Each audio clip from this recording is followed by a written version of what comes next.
All set. Thank you. You want to repeat the question? Yes.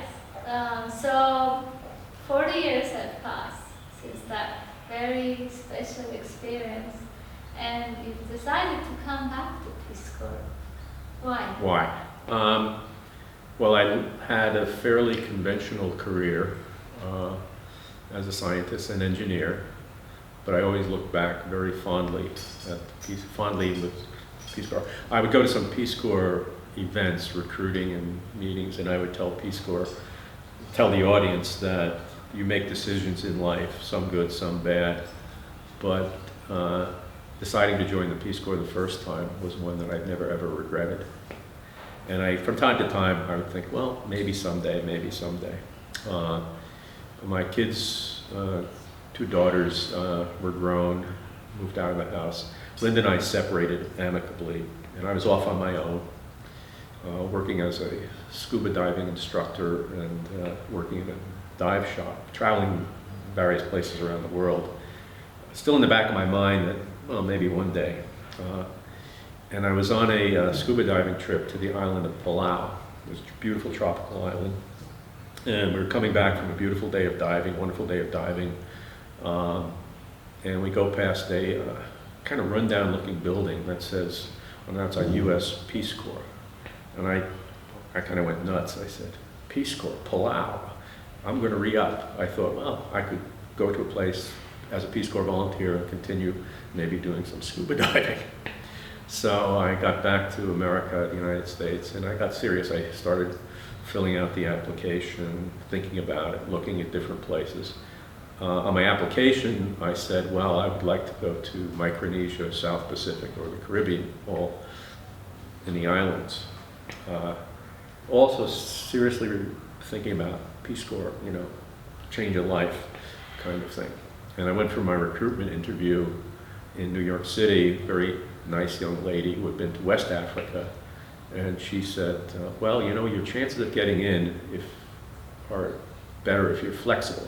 And flexible, we all know, is one of the operative words about being a Peace Corps volunteer. And I said, sure, I'll go anywhere. So within a week or two, I received the nomination to go to Sub-Saharan Africa as a secondary school science teacher. I said, fine, I love Africa, I'll go. And that was due to be in June of 2013. So after the nomination, I spent the next year and a half, every day waking up saying, am I crazy thinking I'm going to sell my house, get rid of my cats, say goodbye to friends and family, off for another 27 months? Versus, oh, I can't wait to go. Sorry. Every day was ups and downs. So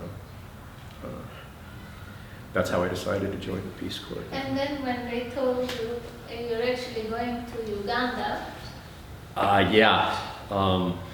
That was nominally I was supposed to leave in June of 2013, and it was getting very close, and I wasn't hearing anything. I went through the pre-service medical or pre-medical thing. And I had a house to sell, I had big things to do, and I contacted somebody in Washington sort of saying, what's happening here?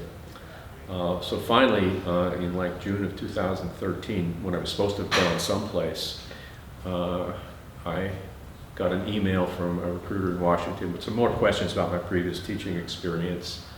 And then a short time later, I got another somewhat cryptic email saying, well, the only educational programs we have remaining for 2013 are in a place that you've already been. Would you be willing to go to a place that you've already been? What are they talking about? So I shot back, said, if you mean Uganda, I'd be thrilled to go back to Uganda. And then I think within about a half an hour, I received my invitation to go to Uganda to participate in the primary school literacy program. I don't know what they were calling it at the time. But I would nominally be a teacher at a primary teacher college. So there I was, going back to Uganda. And I'm sure you left friends 40 years ago. You left friends here. Did you keep touch? No, it's hard for people today to realize. Wait 1 second Yeah. for the car to pull off. It's all these strange sounds. Yes. Look out for us. So I'll rephrase my Yes. question. It's about to leave.